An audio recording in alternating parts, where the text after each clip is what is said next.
Bonjour, bienvenue dans Bicafam. Je suis Mélissa, psychologue de formation, mais c'est avant tout ma casquette de maman que je mets en avant. C'est un podcast caribéen qui est dédié à la parole des femmes sur différents thèmes, autour de la grossesse, du désir ou du non-désir d'enfant, autour de pathologies qui concernent directement les femmes comme l'endométriose, autour de la maternité, le postpartum d'ailleurs peu exploré, les traditions transmises de génération en génération, autour de la place de la femme dans notre société, comment allier vie personnelle et vie professionnelle. Bref, Bicafam est un rendez-vous convivial entre femmes qui viendront partager leur expérience de vie, parler sans tabou, avec sincérité et émotion, pour parfois penser certaines blessures et aider d'autres femmes à se sentir moins seules. Ce podcast est dédié à la puissance des femmes.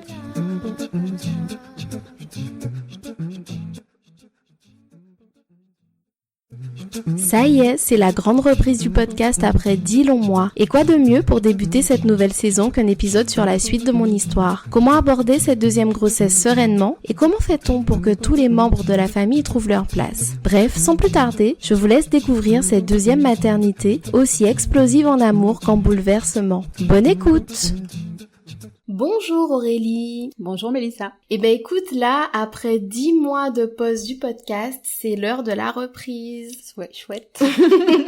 Du coup, pour cette reprise, c'est vrai qu'après, pendant 10 mois, il y a énormément de choses qui se sont passées. Donc, quoi de mieux pour la reprise de faire cet épisode sur ma deuxième maternité? Voilà. Totalement d'accord. Donc aujourd'hui, c'est toi qui vas m'interviewer, donc je passe derrière le micro. Exact. Et du coup, moi, je passe devant pour la première fois. Merci.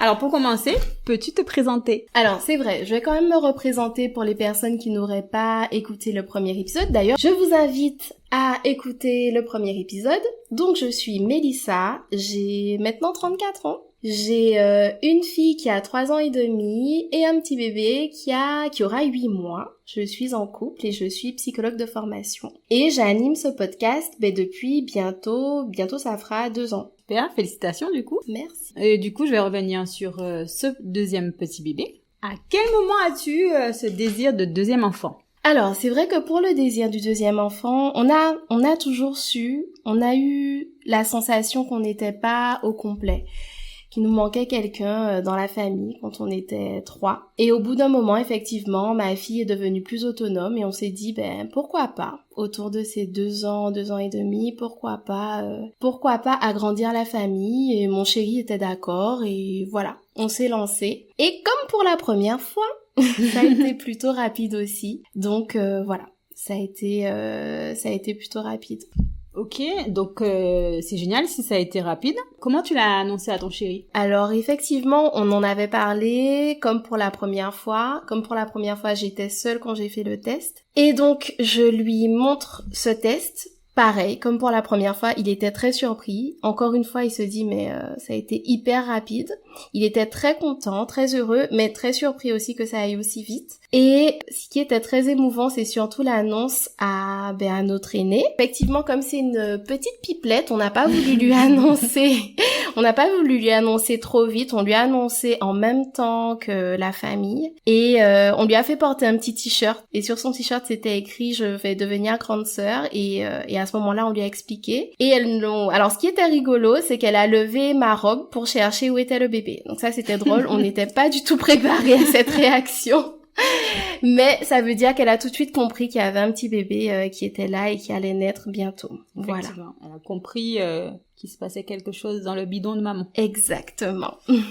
Et est-ce que cette deuxième grossesse a été identique à la première ou totalement différente? Alors, cette deuxième grossesse, parlons-en. C'est vrai que par rapport à mon expérience de ma première grossesse qui s'était terminée un peu prématurément, j'ai voulu mettre en place certaines choses. Enfin, j'ai décidé de préparer mon départ au niveau de mon travail, par exemple de chercher une remplaçante, ce que je n'avais pas fait la première fois. D'accord. La première fois, mon objectif, c'était de continuer jusqu'au bout, même d'aller Le plus loin possible. D'accord. Effectivement, pour garder des jours quand le bébé serait né, etc. Bon, ça s'est pas du tout passé comme ça. Et forte de mon expérience, je me suis dit non, cette fois-ci, je veux mettre en place des choses pour me préserver, pour profiter aussi de ma grossesse, pour vivre ma grossesse en pleine conscience. Donc j'ai cherché une remplaçante et c'est vrai que je me suis arrêtée beaucoup plus tôt. Et du coup, durant cet arrêt, j'ai mis en place plein de choses. Je me suis fait chouchouter, j'ai fait une séance d'atma par exemple. Alors l'atma, ce sont des séances de relaxation dans l'eau. C'était génial. C'était juste génial. Franchement, je conseille à tout le monde, pas forcément que des femmes enceintes. C'est vraiment une reconnexion à soi. On est vraiment déconnecté de tout. C'était juste génial. Ça m'a fait un bien fou. Donc ça, j'ai fait ça. J'ai aussi fait le choix de faire quelques séances avec une psychologue pour anticiper certaines choses parce que je sentais que l'angoisse de la première grossesse recommençait à me prendre le pas. Okay. Et j'avais pas envie que ça m'envahisse, que l'anxiété m'envahisse. Donc j'ai fait le choix de me faire un petit peu accompagner pendant ce moment. T'as vraiment mis toute une routine en place pour pouvoir recevoir ton bébé dans les meilleures conditions. En fait. Exactement. Alors c'est vrai que j'en ai pas parlé. Il y a quelque chose qui s'est passé juste avant que je ne m'arrête. En faisant le test sur la trisomie, on a eu un résultat avec un taux qui était pas terrible, qui nécessitait de faire un examen plus poussé qui s'appelle le DPNI. Et donc déjà cette annonce, quand on reçoit ces résultats, c'était déjà le coup de massue. C'était quand même très angoissant de se dire qu'il y avait une possibilité qui est cette anomalie, que le bébé présente cette anomalie. Donc effectivement, le jour même, on doit en urgence passer le DPNI parce qu'il y a un délai à respecter. Et donc on passe le DPNI. Étant en Guadeloupe, le délai des résultats, il est très long. Alors je me rappelle plus, je crois que c'était 2 semaines le délai des résultats. Ça a été les 2 semaines les plus longues de ma vie. Ça a été une période un peu compliquée parce que avec mon chéri on discutait de toutes les éventualités. À ce moment-là, moi j'étais vraiment partagée parce qu'à ce moment-là, j'avais du mal à me projeter. J'avais aussi peur de m'attacher à mon bébé. J'étais vraiment dans une période très très compliquée, dans un brouillard. Quand ma fille posait ses mains sur mon ventre, j'étais perdue. Je m'imaginais devoir lui annoncer certaines choses. J'étais vraiment perdue pendant cette période-là et les 2 semaines ont été très très longues. Et effectivement, quand on a eu les résultats, ça a été vraiment un soulagement. Mais cette période-là a été difficile. Alors, je reviens sur ce que tu as dit. On a passé le test. Tu parles de qui quand tu dis on? Alors, quand je dis on, je parle de mon chéri et moi. Donc, vraiment, à partir du moment où vous avez décidé d'accueillir cette deuxième grossesse, en fait, vous faites équipe sur tous les fronts. En fait. Exactement. On fait équipe sur tous les fronts. Mon chéri m'accompagne à tous les rendez-vous. Je suis jamais seule. Et c'est vrai que je dis on, je pourrais même dire on était enceinte parce que parce qu'on était vraiment une équipe, on était vraiment unis et unis justement pour que cette grossesse se passe vraiment dans les meilleures conditions possibles. Et à ce moment-là, cette équipe, elle est d'autant plus forte face à cette nouvelle. Et effectivement, c'est un soulagement. C'est un soulagement quand on a le résultat et quand on sait que c'est écarté et que le bébé va bien. Voilà. Mieux. Et c'est pour ça effectivement que j'ai voulu me faire accompagner par une psychologue pour Je sentais que l'angoisse commençait à m'envahir, donc c'était pour anticiper tout ça. D'accord, donc les séances avec la psychologue, c'était durant les 2 semaines ou à la suite? C'était après. C'était après. Même quand il y a eu l'annonce et le soulagement, tu sentais que tu avais quand même besoin d'un suivi. C'est ça, c'est-à-dire que avant ce résultat de la trisomie, je ne faisais pas du tout de parallèle avec ma première grossesse. Je me disais que c'était une nouvelle grossesse, que c'était une nouvelle histoire, etc. Et puis quand il y a eu ce résultat de la trisomie, ça m'a replongée dans ce qui s'était passé et l'angoisse est remontée. Et je me suis sentie envahie par une angoisse et j'ai eu envie de me faire accompagner pour ne pas sombrer. Ne pas sombrer, effectivement. Voilà. Et donc tout se passait bien, on intégrait ma fille aînée au préparatif jusqu'au jour où je rentre chez moi, je me couche comme d'habitude et dans la nuit, rupture de la poche des os. Alors la première fois, on sait pas ce que c'est, on se demande si c'est de l'urine, ok. La deuxième fois, on sait tout de suite ce que c'est. Mon chéri et moi, on se regarde, on se dit, ok, rupture. À ce moment-là, je suis à 33 semaines SA. Donc voilà, donc c'est encore trop tôt. Est-ce que c'est le même stade que pour la première grossesse? Est-ce que t'es un peu plus avancée? Alors pour la première grossesse, j'avais une fissure à 32 semaines et la rupture à 33. Donc c'est exactement la même chose. C'est la même chose. Alors justement, j'essaye de garder en tête et je me dis, bon, cette fois-ci, je sais ce qui est possible. Je sais que je suis pas forcément en train d'accoucher tout de suite. Alors, voilà, on va respirer, on connaît. Suite à cette rupture, tu pars quand même plus confiante que la première fois. Totalement. Je suis plus du tout dans les mêmes conditions que la première fois, je suis pas envahie par une angoisse, je suis déçue. C'est vrai, je suis déçue parce que je me dis, mais j'ai tout mis en place pour que les choses se passent bien et voilà, ça se reproduit. J'ai quand même cette idée-là. Et donc, on file à la maternité, on file aux urgences. Et évidemment, ils confirment que c'est bien une rupture. À ce moment-là, il n'y a plus besoin, il n'y a pas besoin de faire de test ou quoi que ce soit. De toute façon, c'est la rupture, je dégouline, c'est du liquide amniotique. À ce moment-là, par contre, l'équipe médicale s'agite un peu autour de moi. L'équipe médicale pense que je vais accoucher, donc tout le monde s'agite, etc. Est-ce que ça t'inquiète à ce moment-là? Pas du tout. Ah, moi je sais que je vais pas accoucher, j'ai une certitude que je ne vais pas accoucher aujourd'hui. D'accord. Je me dis, bon ben, ça va se passer comme la première fois, on va me garder une nuit, 2 nuits, et puis je vais réussir à tenir. Et c'est ce qui se passe, donc tout le monde s'agite autour de moi, ils me font des momnitos, ils me disent que j'ai des contractions, j'explique que oui, j'ai des contractions comme la première fois, donc j'ai un fond contractile, mais ce sont des contractions qui sont non douloureuses, qui n'ont pas d'impact sur le col. Et donc, je passe 2 nuits, je crois, à la maternité. Et finalement, ils décident, comme la première fois, de me laisser sortir, mais à condition, encore, de rentrer chez ma mère. Parce que chez moi, c'est un peu trop loin. Voilà. Donc, la fin de ma grossesse se passe, comme pour la première, chez ma mère. Sauf que la première fois, on était seuls. Eh oui. Là, il y a toute une logistique à mettre en place pour la première. Exactement. Donc là, il y a toute une logistique. On doit réfléchir, pas beaucoup de place. La première fois, mon chéri et moi, on avait quand même souffert de la séparation pendant la fin de la grossesse. Et là, en fait, on décide de faire du camping. On se dit, bon ben c'est pas grave, on fera du camping jusqu'à la fin de la grossesse. Et on va dormir tant bien que mal sur matelas, par terre, etc. Mais on reste ensemble. Cette fois-ci, on se dit, on reste ensemble. C'est mieux comme ça. C'est mieux pour notre fille, on reste ensemble. Et on décide d'ailleurs, pour dédramatiser, parce que, bon, elle est quand même petite, elle a 2 ans et demi à ce moment-là, on décide de dédramatiser et de transformer un petit peu cette période qui pourrait être anxiogène en moment festif. Donc les soirs, on fait des soirées croque-monsieur, des soirées pizza, ma fille met ses robes, elle se déguise, enfin voilà. On décide de dédramatiser un petit peu tout ça. Donc voilà, donc la fin de grossesse se passe comme pour la première, avec un suivi, le suivi de ma sage-femme de l'amour, qui est censée, comme pour la première fois, passer 2 à 3 fois par semaine, mais qui passe tous les jours. Wow. Parfois, elle passe même 2 fois par jour. J'ai des contrôles aussi sanguins, parce que j'ai eu à certains moments des suspicions d'infection. Voilà. Mais c'est vrai que cette fois-ci, j'aborde vraiment cette fin de grossesse différemment. Parce que c'était un parcours que tu connaissais déjà, en fait. Que je connaissais déjà.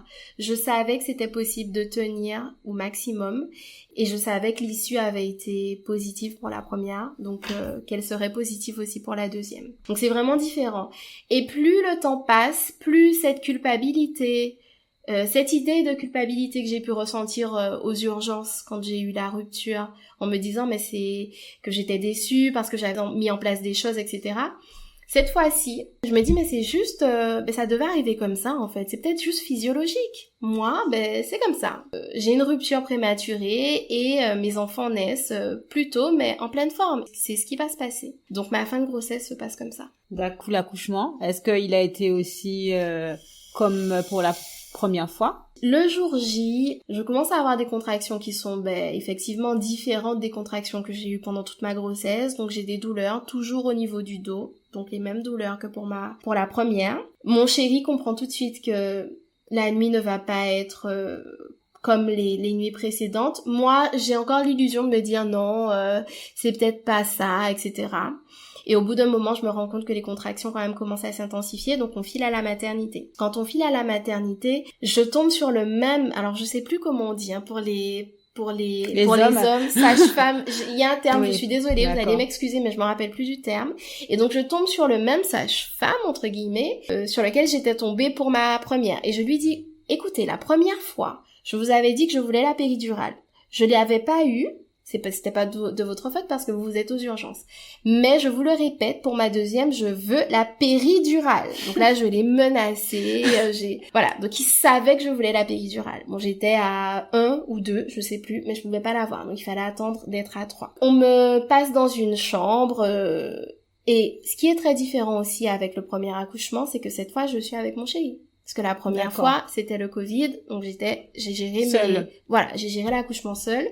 Et là, cette fois-ci, je suis avec mon chéri, donc c'est totalement différent. J'ai mon ballon, je fais mes exercices, je respire. J'ai vraiment l'impression de maîtriser mes contractions. Les contractions sont douloureuses, mais je les maîtrise, je fais des mouvements, etc. Je reste concentrée. Je demande à mon chéri d'appuyer sur mon dos. Enfin bon, on est organisé, je maîtrise les choses. À ce moment-là, on me dit de passer en salle de naissance, qu'on va pouvoir me poser la péri. Donc je me dis chouette, j'ai souffert mais pas tant que ça a été quand même plutôt rapide. Donc je suis dans la salle de naissance et en fait, on me demande de m'asseoir, de ne plus bouger. Le sage-femme passe de la bétadine pour que l'anesthésiste puisse me poser la péridurale et à ce moment-là, l'anesthésiste n'arrive pas. Et il n'arrive pas. Est-ce que tu sais pourquoi? On ne me dit rien du tout. Il n'arrive pas, et à ce moment-là, ce qui est difficile pour moi, c'est qu'on me demande de garder la même position, de rester immobile. Je ne peux plus aller sur mon ballon. Les mouvements que je faisais sur mon ballon qui me permettaient de maîtriser un peu les contractions. À ce moment-là, je suis assise, je suis immobile et je souffre le martyre. Je sens vraiment le bébé qui descend et moi, je souffre atrocement. Donc à ce moment-là, je commence à péter les plombs, à menacer tout le monde, à menacer le sage-femme, à menacer même mon chéri. Je lui dis, mais tu vas pas me laisser crever comme ça, fais quelque chose. Donc je pète les plombs. Je suis pas du tout de nature à péter les plombs, mais là, je pète vraiment les plombs. Parce que je ne maîtrise plus rien et je souffre vraiment le martyre. L'anesthésiste, je ne pourrais pas dire combien de temps qu'il est arrivé après, mais je pense une bonne heure. Honnêtement, je pense une bonne heure, voire plus. Je sais pas, j'ai plus la notion du temps. Et donc, finalement, il finit par arriver, cet anesthésiste. Il me pose la péridurale. La première fois, il y arrive pas. Donc, ça me fait mal. Il s'y prend à 2 fois. Finalement, il arrive à me piquer. Donc après, il part. Est-ce que tu sens quand même déjà un soulagement? Pas du tout. D'accord. Donc il part, on me demande de m'allonger et justement le sage-femme, un autre sage-femme, je suis tombée que sur des hommes. Ah. Donc le sage-femme, il va m'ausculter. Au moment où il va m'ausculter, je lui dis mais moi là, je sens tout. C'est horrible, je sens tout. Il me dit mais c'est pas possible, on vient de vous poser la péridurale. Finalement l'anesthésiste revient et en fait l'anesthésiste se rend compte que le stagiaire n'avait pas fait le bolus. En fait, on pose la péridurale, mais il faut déclencher après pour que le liquide soit diffusé. Mais le liquide n'avait pas été diffusé, donc je sentais tout. Bref, finalement, le sage-femme m'ausculte et je suis à 10. Donc en fait, on m'a fait la péridurale, mais bon, c'est vraiment parce que j'ai menacé tout le monde, mais j'aurais pu ne pas avoir la péridurale. Ça n'a servi à rien. J'ai géré toutes mes contractions sans péridurale, donc j'étais déjà à 10. À ce moment-là, il est 3h du matin, je me dis chouette. Je vais pousser, ma fille va arriver à 3h du matin. Ça ne s'est pas passé comme ça. La poussée a été très longue. J'ai poussé pendant 3 heures.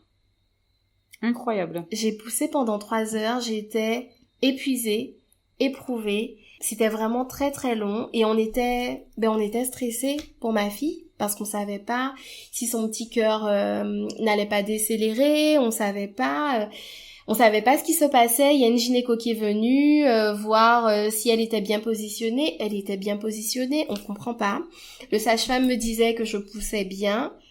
Jusqu'à présent, on sait pas. On n'a pas vraiment d'explication, on sait pas pourquoi. Elle ne descendait pas, elle était coincée. Elle était coincée dans mon col. et elle n'arrivait pas à descendre. J'ai demandé aux sages-femmes de changer de position. Il n'était pas forcément favorable et finalement j'ai pu me mettre sur le côté et à ce moment-là, elle est un peu mieux descendue. D'accord. Et c'est au bout des 3 heures, on m'a expliqué qu'au bout des 3 heures, c'est le protocole, ils allaient prendre les outils, donc les outils étaient déjà en face de moi, soit les outils ou sinon j'allais partir en césarienne. Okay. Et finalement, au bout de 3 heures, la dernière poussée, j'ai tout donné, tout le monde a tout donné, l'équipe a crié avec moi, enfin bon, vraiment, c'était quelque chose, tout le monde m'a tenue. Je crois qu'il y avait 3 ou 4 personnes qui me tenaient les jambes, c'était incroyable, et elle a fini par sortir. Wow. Elle a fini par sortir, ma petite fille, et c'est vrai que comme elle était restée coincée pendant 3 heures, elle avait la tête qui était déformée, elle avait la tête qui était allongée, c'était assez impressionnant. Mais elle était en pleine forme. Bon. Oui. Deuxième petite fille, vous saviez déjà le sexe? C'est vrai qu'on n'en a pas parlé. On savait déjà le sexe. On était très, très, très contents. Alors, c'est vrai on se disait peut-être qu'on aurait un petit garçon, c'est vrai. Mais autant, c'est bizarre ce que je vais dire, autant je me visualisais pas forcément avec 2 garçons, mais me visualiser avec 2 filles, ça me dérangeait pas. Enfin voilà, je me visualisais avec 2 filles en fait. Et est-ce que ça a été aussi évident pour le papa? Alors c'est vrai que le papa aurait voulu un petit garçon au début, mais bon, franchement il était très très content que ce soit aussi une petite fille. Et puis c'est vrai qu'après l'expérience qu'on avait eue concernant la trisomie, au moment de l'annonce, quand on a appris que j'étais enceinte, c'est vrai qu'on se projetait avec un petit garçon, etc. Mais après qu'on ait eu le résultat concernant la trisomie, on s'est dit mais en fait, on veut juste que le bébé soit en bonne santé, exactement, quel que soit le sexe. Et ça a vraiment changé la donne pour nous. On a vraiment vu les choses différemment, vraiment. Voilà. Et donc quand cette petite fille arrive, on voit qu'elle est en pleine forme, elle est toute rose, elle a un bon poids parce que j'ai accouché à 35 semaines et 2 jours, quelque chose comme ça. Et elle pèse 2,6 kg. Et à ce moment-là, quand on me dit 2,6 kg, je me dis, mais waouh!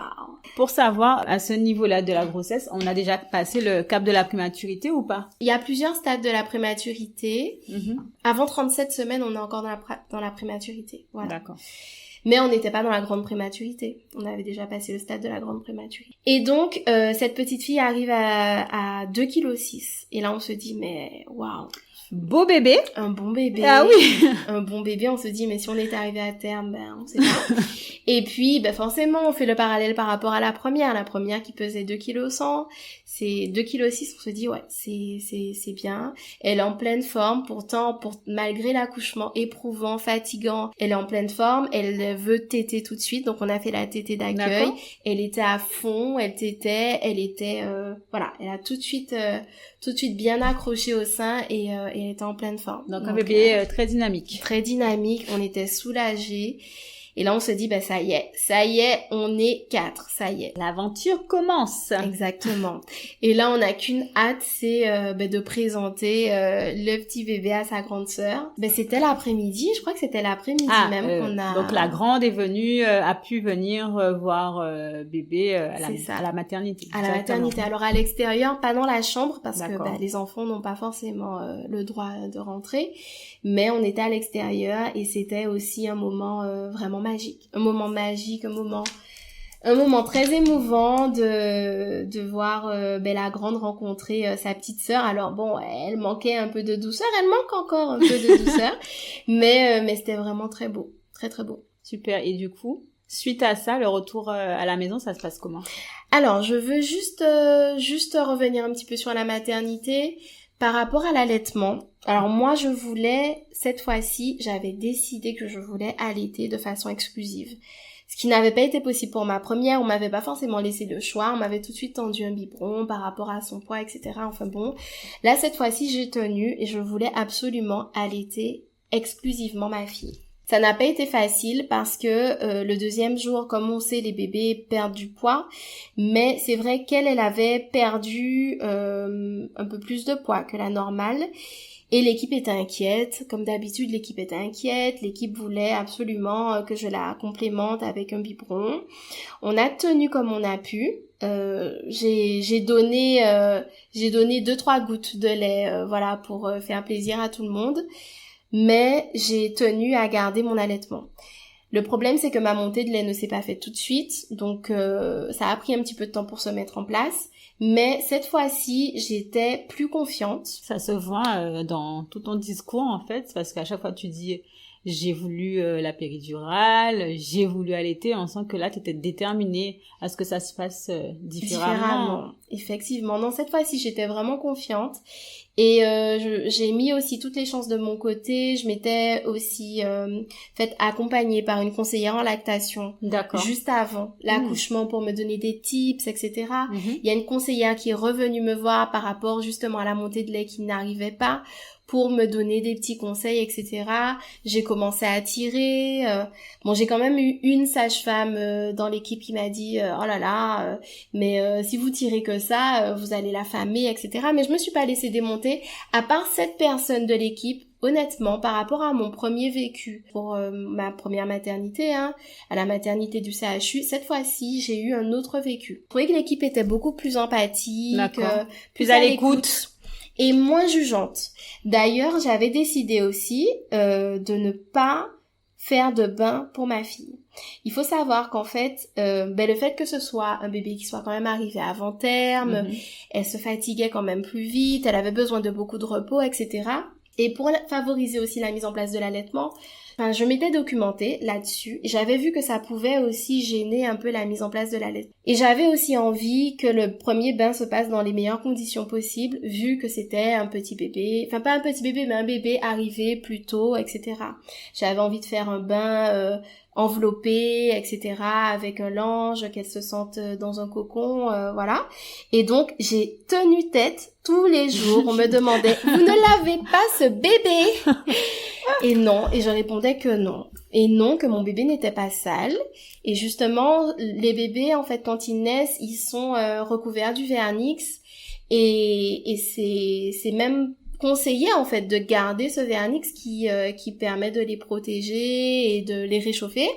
Et j'avais décidé que non, je ne ferais pas le bain de ma fille. Donc ma fille n'a pas eu de bain à la maternité et elle se porte très bien. Voilà. Donc cette fois-ci, on avait une maman hyper documentée qui voulait respecter ses choix et ses envies pour cette deuxième grossesse. Et qui a fait respecter ses choix, d'ailleurs. Exactement. Non, je n'ai pas cédé. Elle n'a pas eu de bain.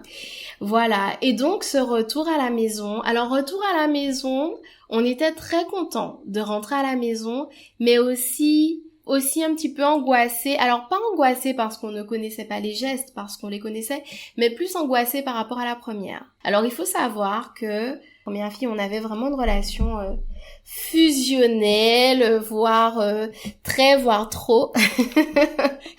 Et c'est pour ça que dans le premier épisode, je disais que j'avais été accompagnée pour revoir un petit peu la place de chacune. Voilà, et pour que papa aussi retrouve sa place, etc. Donc voilà. Là, tu avais des appréhensions, en fait, sur le retour à la maison. Le lien, en fait, entre bébé numéro 1, numéro 2, ou bien le lien entre les trois, en fait, avec maman, entre les deux? Alors, l'appréhension, c'était plus que ma fille aînée ne trouve pas sa place? Ne trouve pas sa place. D'accord. C'était plus ça. Qu'elle trouve qu'on passe plus de temps avec le bébé et qu'elle n'arrive pas à comprendre ça, etc. Surtout que moi, j'étais en allaitement exclusif. Donc, alors, c'est vrai que la grossesse avait déjà préparé un petit peu le terrain parce que comme moi, j'étais alitée, je pouvais rien faire. C'est papa qui s'occupait de la première. D'ailleurs, elle s'était beaucoup rapprochée de son papa. Et ça, c'est vrai que ça avait quand même préparé le terrain. Mais on avait quand même des petites appréhensions. Mais finalement, on s'est laissé porter. Et en fait, ces appréhensions, on les a eues. Mais on s'est laissé porter et on a décidé de vraiment lâcher prise sur beaucoup de choses. Et d'ailleurs, cette deuxième grossesse, cette deuxième maternité, je pense que le mot, c'est vraiment le lâcher prise. Par rapport à la première, on s'était imposé plein de choses pour la première maternité. On s'était mis un peu dans un cocon, etc. Là, on s'est vraiment laissé porter. Et c'est vrai qu'au début, le premier jour, je me revois disant à ma première, mais chut, ne fais pas trop de bruit. On lui disait, mais ne crie pas, etc. Au bout d'un moment, demander à une petite de 2 ans et demi, 3 ans de ne pas crier, c'est impossible. Mais oui, c'est pas bien. Ça sert à rien et puis on peut pas l'empêcher de vivre. Donc finalement, on a décidé de la laisser vivre sa vie. Sa petite sœur s'est acclimatée d'ailleurs. Quand sa sœur crie, plus elle rigole. Voilà. Et du coup, est-ce que à un moment tu t'es demandé tu t'es posé la question, est-ce que tu allais aimer ce deuxième bébé? Est-ce que tu avais des angoisses sur ce lien qui allait se créer avec ce nouveau bébé ou ça s'est fait naturellement? D'angoisse en fait? Ouais, c'est une bonne question. Alors ça, j'avais ces appréhensions pendant la grossesse. D'accord. J'arrivais pas à m'imaginer aimer un autre bébé autant que mon premier bébé. Je me disais, mais comment ça va être possible? Moi, je vois pas comment c'est possible. J'entendais des récits, des podcasts disant non, l'amour se multiplie, etc. Je me disais, mais non, il se multiplie de quoi? J'aime ma fille, tellement d'amour, mais comment je vais faire? Et en fait, au moment où on me l'a posée entre les bras, ça a été une évidence. Et ça a été une évidence que mon chéri, on en discutait justement tous les deux, on se disait, mais on a l'impression qu'elle a toujours été là, en fait. C'est pas qu'on se rappelle pas de la vie à 3, on s'en rappelle, mais on a vraiment l'impression qu'elle a toujours été là. Et c'est maintenant, beau. on a vraiment l'impression d'être au complet. Ça y est, on est au complet. C'est beau. Non, on va pas pleurer, non. Mais voilà, donc le retour à la maison se passe comme ça. Je suis beaucoup avec bébé 2, puisque je l'allaite, voilà. Tant bien que mal, j'essaye de passer un petit peu de temps avec ma plus grande, mais on lui explique. On parle beaucoup, on lui explique, on a des livres aussi. Donc on lui explique pourquoi à ce moment-là, maman passe plus de temps avec la petite sœur. Est-ce qu'elle a manifesté quelque chose pour dire qu'elle se rendait compte que c'était une nouvelle vie et qu'il y avait eu des changements? Est-ce qu'elle a manifesté qu'elle a compris qu'il y avait eu des changements? Et est-ce que elle s'y est faite tout de suite ou est-ce que ça a été un peu plus compliqué?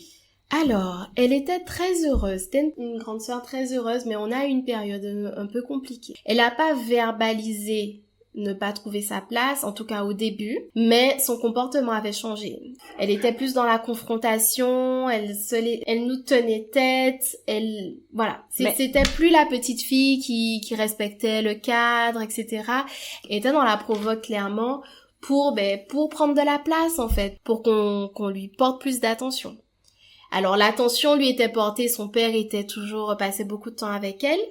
Ses grands-parents aussi, toute la famille aussi, mais elle voulait sa maman. D'accord. Elle voulait sa maman. Et d'ailleurs, après, elle a pu le dire. Elle a pu dire, mais maman ne s'occupe plus de moi. D'accord. Donc, elle a pu le dire. Et c'est vrai que cette période-là a été un petit peu compliquée. Ça a été une période un peu de battement pour pour que chacun puisse trouver sa place. C'était un peu déchirant pour moi parce que d'un côté, avec l'allaitement exclusif, ça me demandait beaucoup d'énergie. J'étais fatiguée et quand bébé 2 était couché, j'avais envie juste de dormir.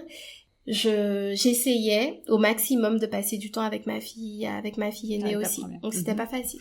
Le passage entre bébé numéro 1 et numéro 2 était plus compliqué que le passage à 0 bébé et un bébé en fait. Définitivement plus compliqué. Alors chacun a son expérience, mais j'ai trouvé ça vraiment violent. J'ai trouvé ça compliqué de passer de 1 à 2. Alors pourtant on a déjà le mode d'emploi, on sait, mais passer de 1 à 2 c'est difficile parce qu'on n'a jamais de répit, jamais de relais. C'était vraiment pas simple. Maintenant j'aimerais revenir plus précisément sur ton postpartum. Est-ce que ce deuxième postpartum était compliqué?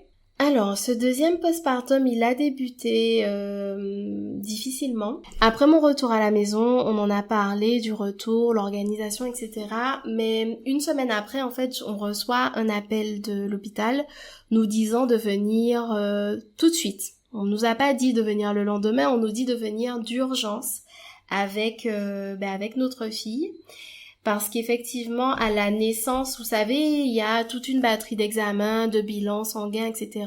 pour dépister des maladies, d'éventuelles maladies. Et à ce moment-là, on nous dit qu'il y a un résultat qui n'est pas bon. On me parle d'hypothyroïdie congénitale, de suspicion d'hypothyroïdie congénitale. Et à ce moment-là, on me dit qu'il faut venir d'urgence à la maternité, donc avec ma fille. À ce moment-là, j'ai fait ce qu'il faut pas faire. Je vais sur Google, je tape hypothyroïdie congénitale et je tombe sur tout un tableau. On parle des symptômes sur un retard de croissance, etc. Mais ça peut aller jusqu'à la déficience intellectuelle. On me parle de traitement à vie. Enfin, c'est quelque chose d'assez lourd.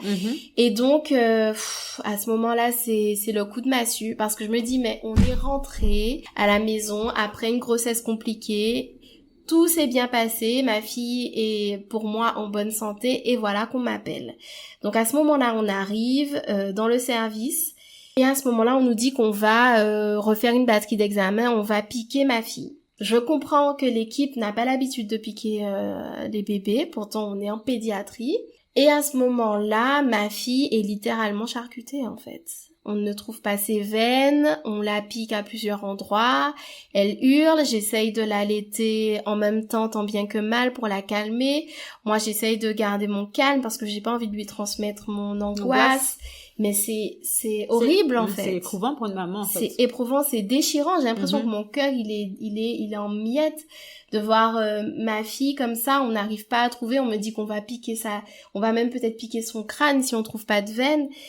À ce moment, et puis finalement, voilà, il y a plusieurs personnes qui s'y prennent pour la piquer. Finalement, ils arrivent à la piquer. On lui fait une échographie. Enfin, on lui fait passer plein d'examens.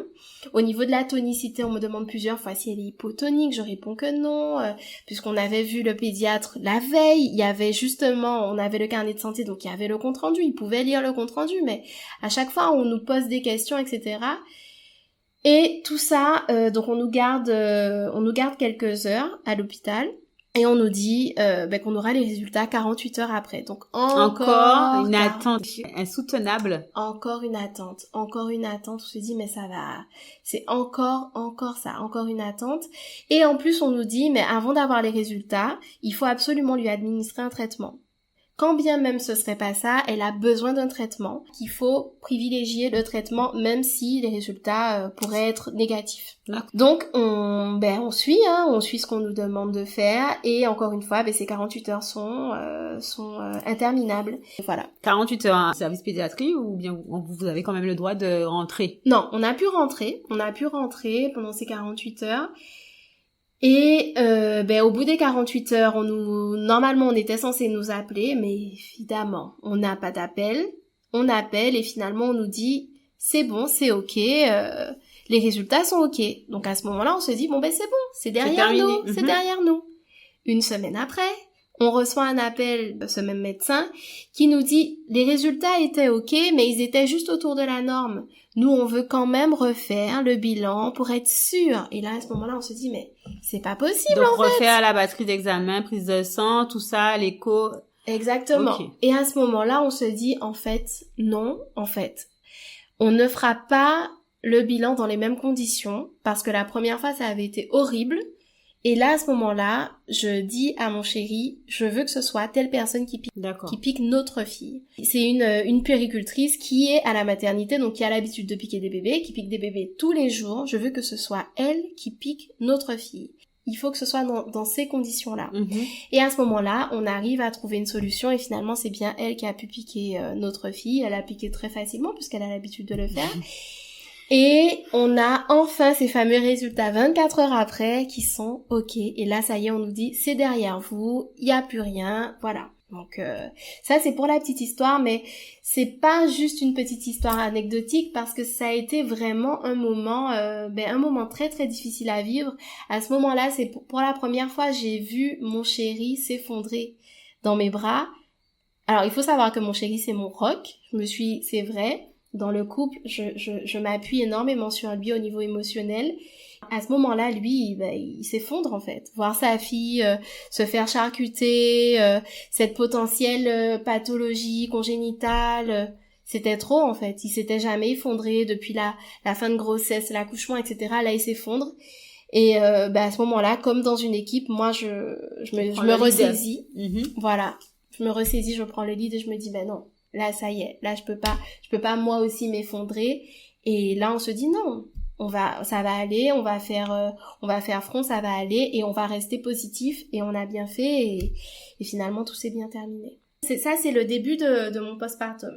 Ah, il n'est pas terminé. Je dirais que la suite du postpartum a été plutôt douce. Elle a été plutôt douce. On avait une organisation. Alors, l'organisation, c'est qu'on faisait 2 teams, en fait. Mon chéri s'occupait de ma fille aînée et moi, plus de ma deuxième fille. Mais alors, il a été doux jusqu'à ce que j'ai des soucis au niveau de l'allaitement. En fait, je commence à avoir des douleurs intenses au niveau d'un sein. Et là, je me dis, bon, ben, c'est pas grave, c'est sûrement une crevasse, on connaît déjà, on passe de la lanoline, on met le coquillage, le lait va pouvoir cicatriser, etc. En faisant tout ça, je me rends compte que la douleur continue et la douleur s'intensifie. Et j'avais des douleurs comme des brûlures, des types décharges, mais vraiment comme des brûlures, et ça allait jusqu'à mon bras, parfois jusqu'à mon dos, je comprenais pas. C'était horrible. Je ne pouvais plus mettre ma fille au sein. C'était impossible. C'était dans un seul sein? Dans un seul sein. À ce moment-là, je consulte une conseillère en lactation. Elle me dit, bon ben, ça ressemble à une candidose mammaire. Qu'est-ce que c'est? Alors, la candidose mammaire, c'est en fait un champignon. On peut avoir ce candida à d'autres endroits, mais là, c'était au niveau du sein. Et donc, c'est une candidose mammaire qui entraîne ces douleurs. Donc, c'est un champignon, en fait, qui vient se loger et ça peut être très très long. Malheureusement, il n'y a pas tant de solutions possibles. On me met sous traitement. Ma fille aussi est sous traitement. On me dit qu'avec le traitement, ça va guérir. Donc, on prend ce traitement toutes les deux. Donc, c'était un traitement local. Et moi, j'ai un traitement aussi par voie orale. Et au bout de 2 semaines, 3 semaines, ça passe pas. Et j'ai encore cette même douleur. À partir du moment où j'ai su que c'était une candidose mammaire et avec cette douleur, j'ai arrêté de mettre ma fille à ce sein parce que c'était juste trop douloureux. Par contre, je tirais mon lait quand même. D'accord. Donc je tirais dans ce sein-là parce que le tire-lait, c'était un peu moins douloureux. Je choisissais un mode pour essayer d'avoir le moins mal possible, mais ça restait douloureux. Et je mettais ma fille à l'autre sein. Donc on fonctionnait comme ça. Donc à ce moment-là, j'ai introduit les biberons de lait tiré, etc. Donc c'était déjà un premier, pas échec, mais fallait déjà que j'accepte là d'introduire le biberon de lait tiré, alors que pour moi je voulais faire de l'allaitement exclusif au sein, etc. Bref, finalement ça ne passe pas, j'essaye de voir plusieurs personnes, plusieurs professionnels, c'est le même diagnostic mais ça ne se règle pas. Et finalement à un moment je commence à psychoter un peu parce que je continue à avoir ces douleurs, j'ai même eu une échographie mammaire pour vraiment vérifier qu'il n'y ait pas un autre souci. L'échographie mammaire, il n'y avait rien à signaler. Et donc, j'ai aussi mis en place, le dernier recours, c'est que j'ai arrêté le sucre aussi, parce qu'il faut savoir que le candida aime le sucre, en fait, il s'alimente comme ça. Donc, je me dis, si je supprime le sucre, peut-être que ça réglera les choses. J'ai tenu 1 mois et demi sans sucre. J'avais jamais fait ça de ma vie. C'était horrible au début, mais au bout d'un moment, finalement, je m'y suis faite. Mais qu'est-ce qu'on peut faire pour nos bébés? Et donc, même en arrêtant le sucre, ça se règle pas. Et du coup, malgré moi, je décide d'arrêter de la mettre. Alors, pas d'arrêter d'allaiter, j'étais pas encore à l'arrêt de l'allaitement, mais d'arrêter de solliciter ce sein-là. Donc, on tire plus au tire-lait, on le laisse tranquille. Exactement. Et il faut savoir que c'était le sein qui produisait le plus. Donc, c'était vraiment embêtant pour moi. Mais bon, c'était plus possible. C'était plus possible. Donc, à ce moment-là, je décide d'arrêter de solliciter le sein. Et effectivement, quand j'arrête, je n'ai plus de douleur. Donc je continue à la mettre de l'autre côté, mais c'est plus des tétés de confort. À ce moment-là, j'ai déjà introduit le lait. Il faut savoir que ma fille aussi, ma seconde fille, elle souffre aussi de RGO. On connaît déjà par rapport à ma première, donc on a pu tout de suite RGO, qu'est-ce que...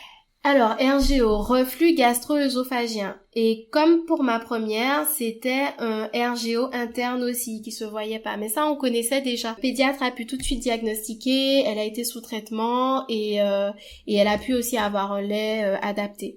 Il faut savoir que ma deuxième fille, elle dort beaucoup mieux que la première. Donc ça, elle nous a fait des nuits intéressantes assez rapidement. Donc ça, c'était plutôt pas mal. Voilà, donc ça s'est bien passé, mais c'est vrai que l'allaitement, j'ai dû arrêter plus tôt que prévu. Est-ce que tu pourrais dire que face à cette deuxième grossesse, tu te sentais différente dans ce rôle de maman? En fait, comment tu te sentais maintenant maman de 2 enfants en fait? Alors, la maman de 2 enfants, elle est vraiment totalement différente. Alors, je peux pas dire que je suis toujours angoissée de nature, c'est vrai. Mais pour cette deuxième maternité, vraiment, je le disais tout à l'heure, on a vraiment lâché prise sur beaucoup de choses. Pour la première, on était centré sur les horaires, on faisait très attention à plein de choses, au bruit, etc. Et en fait, là, on s'est autorisé très vite à sortir. De toute façon, avec avec l'aîné, on peut pas dire à l'aîné, non, on sort pas, on peut pas rester un mois enfermé. Et on s'est bien rendu compte aussi que ça nous avait pas fait du bien de rester enfermé la première fois. Donc, excuse-moi, je vais te couper, mais est-ce que tu te rends compte que je t'ai demandé comment tu te sens dans ton rôle de maman? Et tu continues à dire on. Donc, de la même manière que tu pourrais dire que ton chéri était enceinte, il est maman aussi, en fait, finalement. C'est vrai. Mais j'ai tellement l'habitude de dire mais parce qu'on est vraiment une équipe. Oui. On est vraiment une équipe. Et c'est vrai, en fait. On a vraiment, on est vraiment une équipe. Donc, c'est pour ça que je dis on. Mais alors bon. Là, je vais revenir, je vais reposer ma question. Oui, mais parce que je veux savoir comment tu te sens, en fait. Comment, oui. Parce que on a des angoisses, des appréhensions, des questionnements, et qui sont totalement, je pense, différents quand tu as déjà passé par là, en fait, quand tu as déjà fait ce chemin-là. En plus, il y a plein de choses qui concordaient. Donc maintenant, ce qui est différent, c'est qu'il y a plus un, il y en a deux. Donc à l'intérieur, dans ta personne, en fait, dans ta tête, toi, comment tu te sens? C'est très difficile pour moi de répondre à ce type de questions, en fait. Mes sensations, comment moi je me sens. On me pose pas souvent ce type de questions. C'est très très difficile pour moi. Mais bon, je vais essayer d'y répondre. Donc, je veux que tu me répondes. Non, c'est vrai. Alors, comment je me sens? Moins angoissée que pour la première. Plus détendue, plus sereine et plus confiante.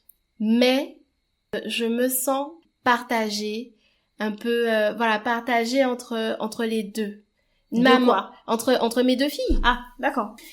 Un bébé, de toute façon, a plus de besoins qu'un enfant de 3 ans. Donc, de fait, voilà, on passe plus de temps avec le bébé. Et en même temps, vouloir passer du temps aussi avec sa première. Et ça, c'est vraiment la partie la plus difficile pour moi. Est-ce que tu as ressenti de la culpabilité face à ton aîné? Oui, j'ai ressenti de la culpabilité face à mon aîné. Et je me suis retrouvée face à une petite fille qui me disait clairement... Alors, elle a été dans la phase où elle disait « Maman s'occupe pas de moi », mais elle a été dans la phase où elle disait « Je ne veux pas que maman s'occupe de moi. » Parce que j'ai été tellement habituée que ce soit papa qui s'occupe de moi. Quand moi, je disais « Bon, c'est maman qui va te coucher », elle me disait « Non, je veux que ce soit papa. » Il y a eu une période où c'était tellement dur pour moi. Il y a une période où je capitulais, je la laissais en fait avec son papa. Parce qu'à ce moment-là, j'étais tellement épuisée, éprouvée et je capitulais. Et à un moment, je me suis dit mais non, en fait, il faut que j'arrive à renouer avec ma fille. Il faut que j'arrive à reconstruire ma relation avec ma fille. Donc il y a eu vraiment ce besoin de reconnecter avec la première, de refaire le lien. Exactement. De se réapprivoiser alors que exactement elle était déjà là exactement. Et en fait ce qui s'est passé, c'est qu'au bout d'un moment je me suis rendu compte que je glissais un peu, je commençais vraiment à perdre pied là dans ton nouveau rôle de maman. Ouais, dans mon nouveau rôle de maman. Je perdais pied dans tous mes rôles, en fait. De femme, de maman, de compagne, de... Ouais, alors faut savoir que j'étais encore arrêtée, j'étais encore arrêtée au niveau du travail, mais je perdais pied. Est-ce qu'à un moment, tu t'es perdu toi, en fait? Complètement. Je me suis perdue moi. Alors, c'était pas la même chose que la première fois. J'ai pas ressenti de désespoir, j'ai pas ressenti de tristesse, comme pour la première fois, mais je me sentais perdue. Okay. Je me sentais perdue. Submergée par ce nouveau conduit. Okay. J'avais l'impression d'être dans un brouillard, de ne plus rien voir, d'être complètement paumée. Et à ce moment-là, j'ai eu un jour où je me suis dit, j'ai juste envie de partir en fait. J'étais dans ma chambre et à ce moment-là, je me suis dit, mais j'ai envie de partir, j'ai envie de laisser tout le monde et partir loin. Alors à ce moment-là, je me dis pas... Est-ce que t'as eu un moment peur de le faire vraiment? Ouais, vraiment. Parce que je me voyais vraiment, j'avais vraiment l'image de me voir partir et de laisser la maison derrière moi, de fermer la porte et de partir et de laisser tout. Est-ce que cette situation, enfin ce sentiment de se sentir submergé est venu du fait que, en fait, on s'imagine pas tout ce qu'il y a à faire maintenant qu'on est mère de 2 enfants, ou est-ce que qu'est-ce qui explique que tu te sois sentie submergée? Parce qu'on pouvait se dire au départ, mais elle connaît en fait, elle sait c'est quoi s'occuper d'un enfant, elle est déjà passée par là, elle est prête en fait. Concrètement, tu étais mieux préparée que pour la première fois. Totalement. Et pourtant, ça n'a pas empêché de se sentir submergée par ce nouveau quotidien. Effectivement, et en plus, je tiens à le dire, d'autant qu'en plus, on a toujours eu le soutien, encore une fois, de nos familles, ma belle-famille, mes proches, mes amis, mes parents, ma mère, enfin voilà, on était quand même bien entourés. Le village dont on parle, on était entourés, mais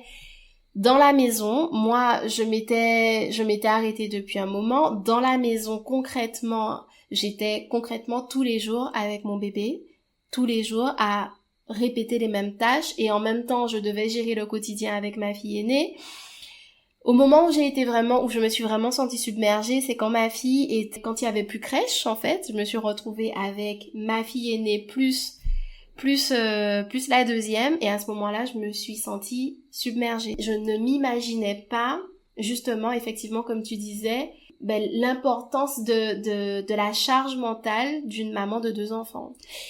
Et là, tu vois, est-ce que ton chéri a ressenti cette phase-là d'être submergé parce que lui aussi, il était du coup papa de 2 enfants, ou est-ce que il a pas du tout vécu l'expérience comme ça? Alors, je peux pas répondre à sa place, mais alors lui, il avait repris le boulot. D'accord. Je peux pas répondre à sa place, mais je pense qu'à ce moment-là, il avait pas conscience de tout. Il a vu que je perdais pied, mais il n'avait peut-être pas conscience de toute cette charge mentale, en fait. Parce que malgré effectivement l'organisation qu'on avait mise en place et qui était plutôt égalitaire, dans le concret, les tâches qu'on faisait au quotidien, les lessives, etc., voilà. Mais la charge mentale même, penser à l'organisation, penser aux rendez-vous médicaux, enfin voilà, la charge mentale même, elle était sur mes épaules. Et à ce moment-là, j'étais complètement submergée. Et je pense qu'il s'imaginait pas en fait tout ce qui pesait sur mes épaules. Et ce qui était difficile pour moi, c'est que je répétais les mêmes tâches tous les jours, je répétais les mêmes tâches. C'était En fait, t'étais comme emprisonnée dans un quotidien, enfermée, avec juste les 2 enfants. Exactement. Je voyais pas de porte de sortie, en fait. Exactement. Je voyais pas de porte de sortie, je voyais pas d'issue, et je tiens à le dire, mais je sais pas comment expliquer, mais c'était pas comme pour la première fois. Je ressentais pas de tristesse de ma situation, j'étais submergée. Ouais, fatiguée, et débordée. Ouais. Enfin, ça ressemble un peu à un burn-out, en fait. Exactement, mais c'est exactement ça, en fait, un burn-out parental, c'est exactement ça. On parle du burn-out au niveau professionnel, mais le burn-out parental, il existe, et c'est exactement ça. Et ce qui m'a alertée le plus, c'est qu'à ce moment-là, je commence à avoir une altération de mes fonctions cognitives. Je commence à me rendre compte que j'ai des défaillances au quotidien. Donc ça, c'est la psychologue qui parle. Donc je commence même la neuropsychologue qui évalue la mémoire au quotidien, et je me rends compte que moi-même j'ai des troubles de mémoire. C'est-à-dire que je peux cuisiner et je laisse le repas brûler sur le feu. J'oublie, je perds tout. Alors là, mon portable par exemple, je le perdais, je mettais mon portable dans le réfrigérateur, je suis en train, alors si par exemple je suis en train de changer ma fille, je suis partie chercher du coton, entre-temps, ma fille aînée m'appelle pour l'aider à faire quelque chose, j'ai oublié le coton, par exemple. Des choses comme ça, et j'oubliais des rendez-vous, je mélangeais mes rendez-vous, parce que j'avais des suivis kinés, etc. Enfin, j'étais complètement paumée. Et je me rends compte que je gère plus rien. Je discute beaucoup avec mon chéri, il voit que ça va pas. Et il voit que je fonce droit dans le mur. Et là, il me dit, écoute, pars. C'est lui qui te propose une solution pour sortir de ça, en fait. Oui, c'est pas moi, c'est lui. Il me dit, pars. À ce moment-là aussi, mes copines, je discute avec mes copines, et elles me disent, mais oui, on va faire un week-end. Toutes les deux, toutes les trois, on te kidnappe, et tu laisses les filles. Et là, je me dis, mais non, mais je pourrais jamais. Et là, elles me disent, pas 1 nuit, 2 nuits. Mais un truc que j'ai jamais fait. Je leur dis, mais n'importe quoi, vous êtes folles. Et effectivement, les filles me kidnappent pour un week-end. Et c'est vrai que ce week-end-là, ça m'a fait un bien fou. À ce moment-là, je peux parler de tout et de rien. Je peux redevenir Mélissa. Voilà, parler avec mes copines de choses et d'autres. Prendre soin de moi, me détendre, ne pas entendre de pleurs, ne pas avoir du lait qui coule, ne plus porter de soutien d'allaitement, etc. Et là, ça me fait un bien fou. Et là, je me dis, mais en fait, j'en avais vraiment besoin. Je pouvais pas conscientiser ça. Et je me dis, là, j'en avais vraiment besoin. Et là, il va falloir que je mette en place des choses pour aller mieux parce que ça ne va pas, en fait. Ouais. Ça parce va que ça, c'était une pause, en fait, dans ton quotidien, mais c'était pas la solution qui allait régler le problème, en fait. Exactement. C'était pas la solution. En plus, il faut savoir qu'à ce moment-là, je suis proche de ma reprise. Je pense que je commence aussi à angoisser par rapport à ma reprise. Oui. L'angoisse est liée à quoi? Le fait de laisser bébé ou bien vraiment lié au travail, reprendre une activité? Alors, l'angoisse n'est pas... C'est vrai que c'est vraiment différent d'une grossesse, d'une maternité à l'autre. L'angoisse n'est pas de laisser ma deuxième, parce que je suis contente que ma deuxième aille à la crèche. Elle ira 3 jours à la crèche, 2 jours avec mamie. Donc ça, c'est pas une angoisse. Mais l'angoisse, c'est est-ce que j'aurai les facultés nécessaires pour faire mon métier? Parce qu'en ce moment, j'ai des troubles de mémoire, j'arrive plus à me concentrer, j'ai des défaillances au quotidien. Et je ne sais pas comment je vais pouvoir travailler, comment je vais pouvoir être à l'écoute, parce que mon métier me demande une disponibilité psychique. Et je ne l'ai pas, cette disponibilité psychique. Alors, est-ce que tu te dis à ce moment-là que tu n'es pas prête à reprendre le travail? Alors à ce moment-là, j'ai envie de me dire que je suis prête parce que ça fait un moment que je me suis arrêtée et je m'étais projetée dans une reprise. Mais je suis contrainte d'accepter que je ne suis pas prête et je décide d'aller voir mon médecin et mon médecin m'arrête 1 mois. Et mon médecin, quand je vais chez le médecin, je me dis que le médecin va peut-être m'arrêter 1 semaine. Et en fait, il me dit non, il m'arrête 1 mois. Donc c'est vraiment que t'en avais besoin, t'étais pas prête. Exactement. Et lui, il confirme en me disant, ça ressemble quand même à un burn-out parental. Voilà. Le diagnostic est posé. Exactement. Et est-ce que ça t'a permis d'aller mieux, en fait, de savoir, il se passe des choses dans ma tête et je ne suis pas bien? Là, maintenant, tu as un diagnostic et est-ce que tu vas mettre en place des choses? Est-ce que ça t'a permis d'avancer? Alors, effectivement, ça m'a fait un bien fou que le médecin m'arrête à ce moment-là. Là, je décide de reprendre un accompagnement psychothérapeutique, cette fois-ci avec une psychologue qui est spécialisée dans la parentalité, etc. Et donc, je décide de commencer cet accompagnement. Ça me permet justement de m'accorder déjà au moins 1 heure. C'est incroyable ça, aller chez la psy. C'est incroyable. C'est la sortie et ça te fait du bien. Ouais, ça me fait du bien. C'est ta bulle Exactement. de décompression. Exactement, et je me rends compte qu'en fait, avoir du temps pour moi, ça me fait du bien. Et puis bon, voilà, pouvoir aborder certaines problématiques et prendre soin de moi, ça me fait du bien. Et je décide pendant ce mois de prendre soin de moi. Ouais, je décide de prendre soin de moi, je décide d'aller chez le coiffeur, je décide de faire des choses que je n'ai pas faites depuis un très long moment. Et je décide, de me reconnecter un petit peu à moi pour aller mieux. Est-ce qu'on se rend pas compte en tant que mère que on s'occupe de 2, en l'occurrence 2 êtres qui ont vraiment besoin de nous, mais si on n'a pas la force vive, si on sait plus qui on est, si on n'a plus d'énergie et tout, on peut pas le faire en fait. On peut pas. Donc c'est judicieux de prendre ce temps pour soi pour continuer à faire ce qu'on a à faire en fait. Exactement, mais c'est comme l'image dans l'avion, quand mettre d'abord le masque pour soi avant de mettre le masque pour l'enfant. Parce que si nous on manque d'oxygène, on pourra pas aider l'autre et c'est ça en fait, prendre soin de soi pour mieux prendre soin des autres. Et je comprends, alors pourtant je l'avais déjà expérimenté, pourtant compris, mais visiblement non. Mais c'est vrai que là à ce moment-là, je sais que je suis plus, c'est pas la même problématique. Là j'étais vraiment plus dans un burn-out, submergée partout et pas dans une dépression postpartum comme pour la première fois. C'est différent. Par contre, il y a quelqu'un qui a été assez frappant pendant cette période de fatigue et d'épuisement, c'est des phobies d'impulsion.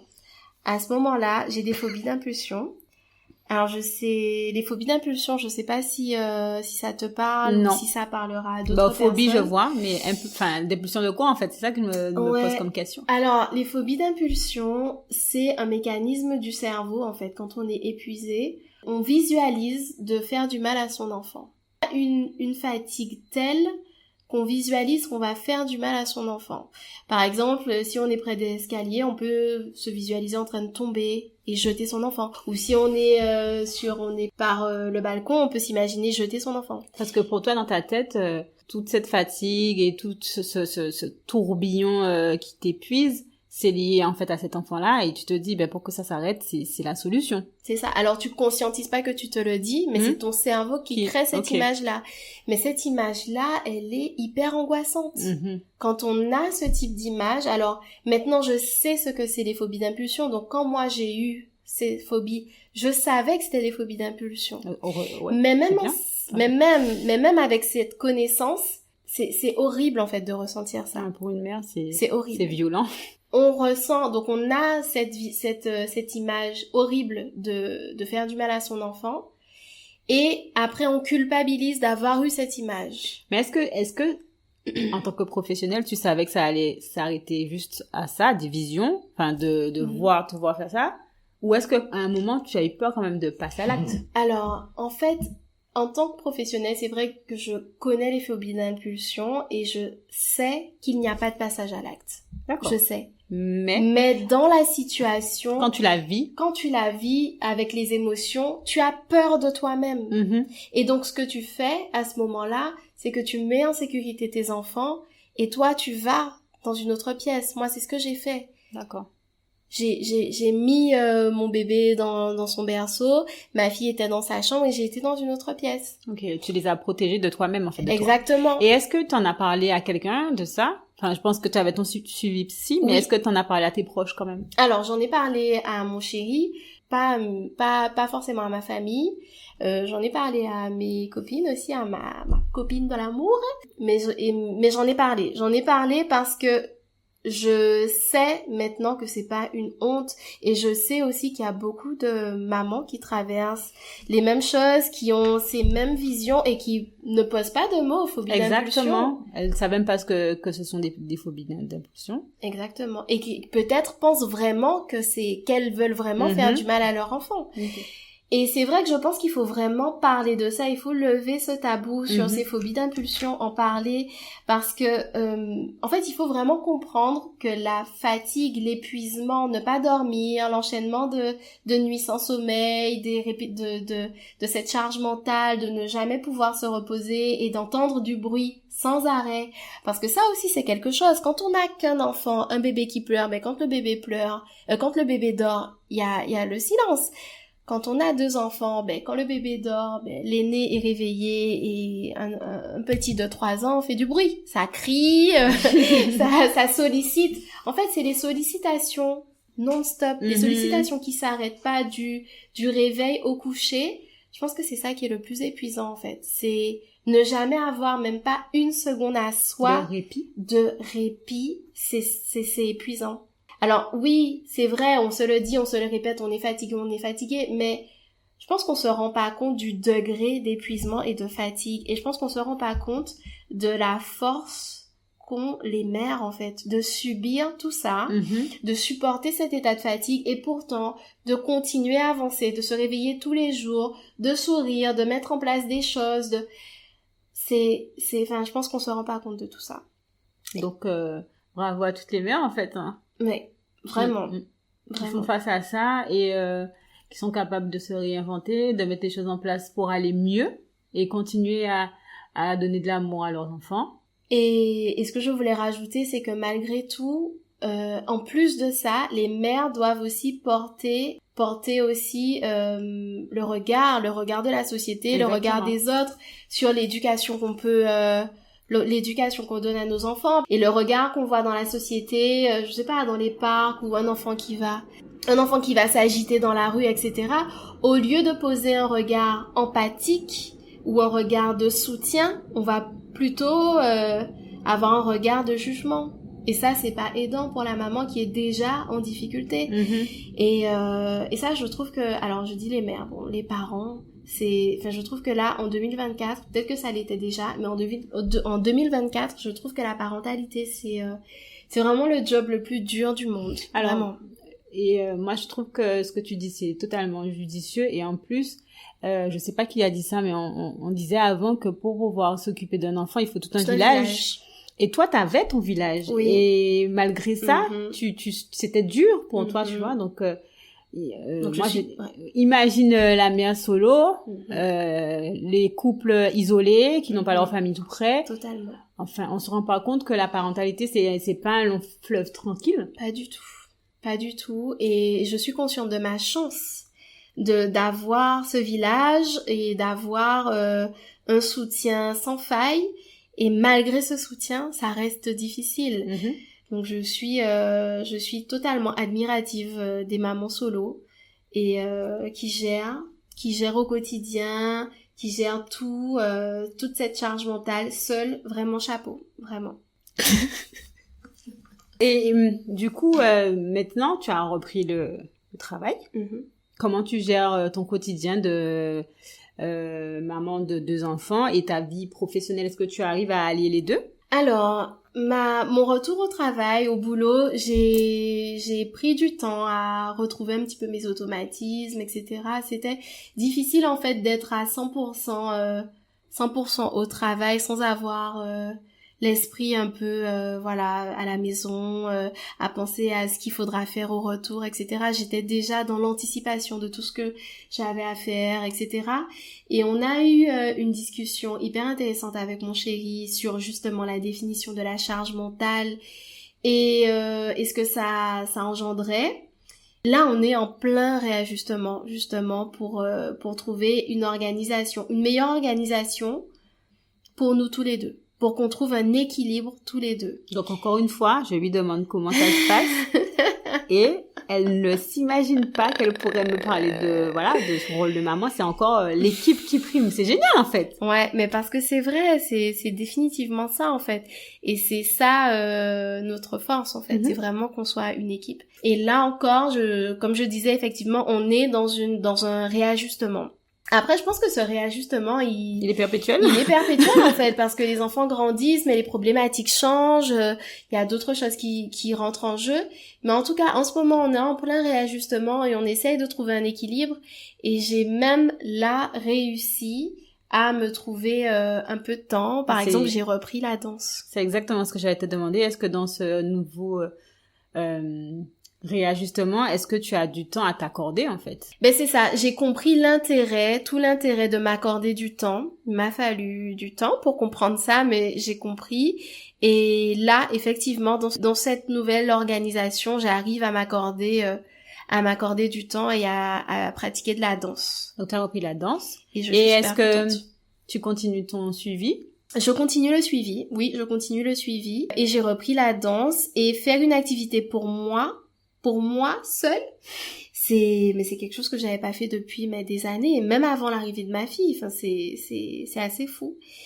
Et ça me fait un bien fou, vraiment, de pouvoir me lâcher prise. Et vraiment, je sens vraiment les bienfaits. Quand je reviens à la maison, je suis beaucoup plus détendue et plus disposée justement à m'occuper de mes enfants. Voilà, je me sens beaucoup plus détendue et plus apaisée. Actuellement, comment tu te sens? Actuellement, comment je me sens? Je me sens toujours fatiguée, hein. Je me sens toujours fatiguée. Ça, je pense que c'est cet état de fatigue. Je pense qu'il est inhérent au rôle de parent, de maman. Mais je me sens plus alignée. Je me sens plus alignée maintenant. Je pense qu'il fallait que je passe par là. Alors, je sais que j'ai eu des périodes très difficiles, de gros down.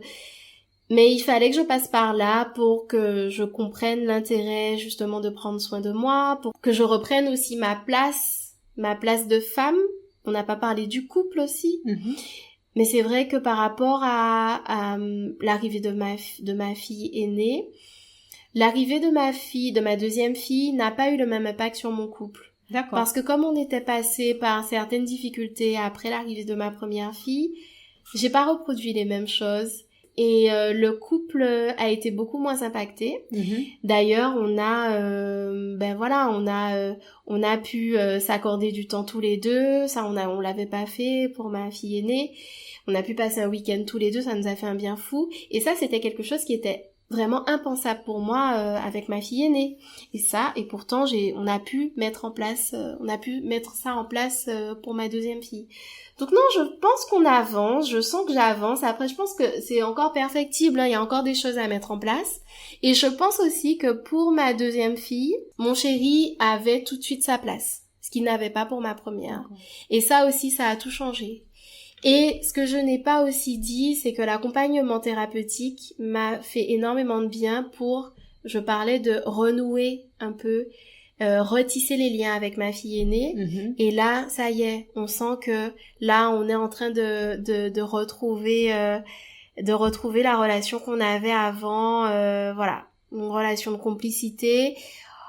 J'ai compris aussi qu'il fallait que j'arrive à lui accorder du temps qu'à elle, sans sa sœur, parce qu'elle, elle m'a dit, j'en ai marre de voir ton bébé accroché au sein. Ok, on va au parc, mais ton bébé, il est encore accroché au sein. Donc j'ai compris ça et très vite on a mis en place des choses pour que je puisse avoir du temps avec chacune. Voilà, exactement. Donc par exemple le mercredi après-midi, c'est son moment. Et donc on a ce temps-là toutes les deux et je sens que ça lui fait du bien d'avoir sa maman que pour elle, voilà, pour une activité, pour passer du temps qu'avec elle. Et ça lui fait du bien. Et ça me fait du bien aussi. Oui. Tu feras de même pour bébé numéro 2. Mais oui, ça c'est un objectif. Je pense que c'est important. Alors, c'est difficile de réussir à trouver la bonne organisation mais je pense que quand on peut le faire, c'est intéressant de pouvoir passer des temps privilégiés avec chaque enfant. Je pense que chaque enfant en a besoin. Je suis totalement d'accord. Et je trouve qu'on redécouvre les enfants. C'est vrai que ma fille aînée, qui, je disais, à un moment avait été un petit peu dure, etc. Quand j'ai commencé à passer du temps qu'avec elle, mais c'était plus du tout la même petite fille, c'était pas du tout la même et vraiment on s'est vraiment redécouvert toutes les deux. Super. Ouais. Et du coup, est-ce que tu penses à un troisième enfant? Pas du tout. La boucle est bouclée. Non, comme je disais, nous sommes au complet. Au complet. On se sent au complet, ça y est. Et là, on va avancer, vers d'autres projets, voyager, profiter. Là, on a passé des caps. Je me vois pas du tout retourner dans le postpartum, dans les premiers temps de vie, etc.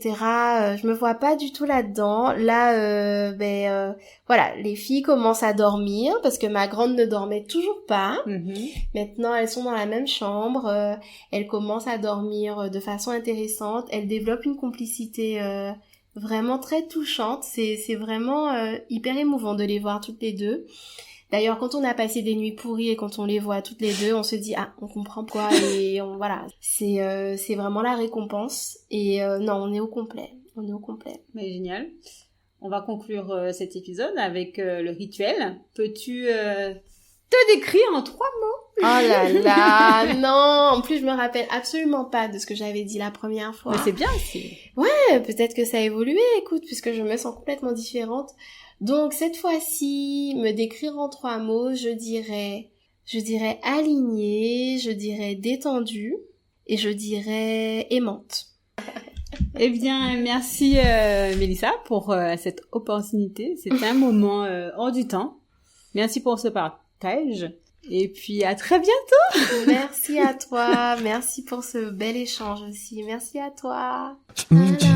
C'était l'épisode 32 de Big à Femme. Je suis très heureuse de vous retrouver et de me livrer à cœur ouvert sur la suite de mon histoire, parce qu'il est urgent de dire tout haut ce que traversent certaines en silence pour améliorer l'accompagnement des mères. Je vous remercie pour votre écoute. N'hésitez pas à repartager l'épisode autour de vous. Je vous donne rendez-vous vendredi dans 2 semaines pour un prochain épisode. Prenez soin de vous.